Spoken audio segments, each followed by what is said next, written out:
March is Women's History Month, and we're celebrating four extraordinary women of the 20s, the 1920s, who are inspiring our roaring 2021. When I think of the women of the 1920s who changed us for the better, of course, I think of all the ultra-glam of the Gatsby and the fabulous out there flaunting flappers. But I also believe the 1920s fashion for women was also about liberation.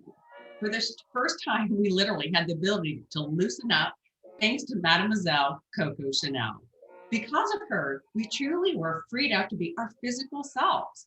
Because of her forward thinking, we yanked off those pinching corsets and threw out those cinched waistlines. And for the first time, we could show our natural bust line and our authentic silhouette. And two, Coco brought us the casual chick and the wonderful trouser.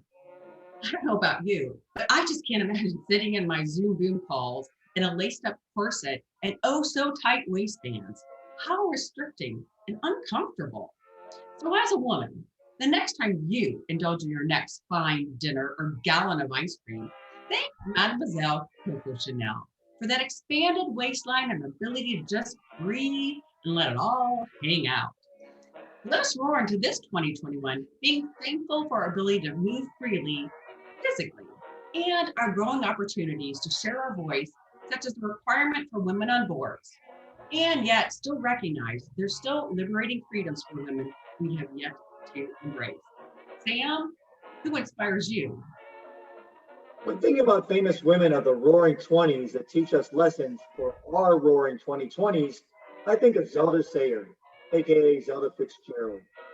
She was a free spirit who loved the arts of painting, writing, and obviously dancing. So why did I choose her?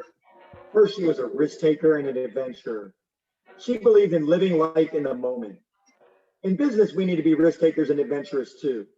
In fact, the number one reason for failure in starting or growing a small business is a fearful mindset. Secondly, she was a leader. In fact, F. Scott Fitzgerald, her husband, called her the first flapper. Flappers were women who wore skirts, bobbed hair, listened to jazz, and flaunted what was then unacceptable behavior. She was an independent thinker and taught us to be authentic. Leadership is powerful when it's authentic. In fact, one of my favorite speakers, Craig Rochelle, says, we want to follow leaders who are always real, not always right. So when looking at the roaring 20s, we can take these lessons to our roaring 2020s. Let's remember to be adventurous and take risks to be successful. Plus, let's be authentic as people want to follow those types of leaders. Juana? I thank Sam. So, the Roaring Twenties captures the blossoming of many legendary and inspirational women. We see the likes of such greats as the legendary jazz and blues singer Ethel Waters. She and many other African American women would lead revolutionary change, demanding equality, ushering in social justice, yes, standing on the front lines of the civil rights movement. Now, these notable entertainers would use the notorious Cotton Club, which incidentally also opened in the 1920s, to jumpstart their careers. They would bide their time, honing their skills as they grabbed for the brass ring into that world of art, culture, and entertainment. Now, we as leaders may find ourselves in a bide your time career moment as we wait for our opportunity to shine. Use this time judiciously. Make effective use of it to become the best leader you can be.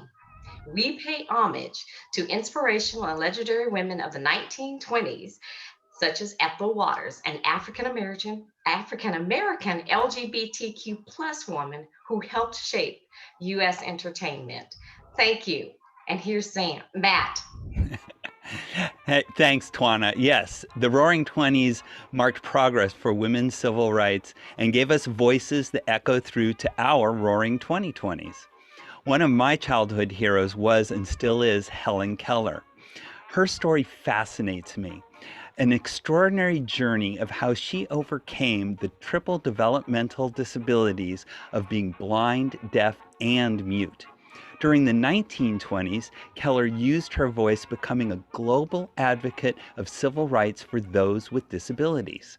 In 1920, Keller joined other social activists in forming the American Civil Liberties Union. Also, she became affiliated with the American Foundation for the Blind in 1924.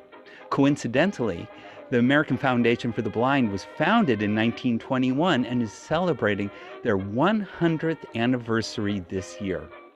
Helen Keller served as a beacon of leadership in the Roaring Twenties, and her contributions resound through to our Roaring 2020s.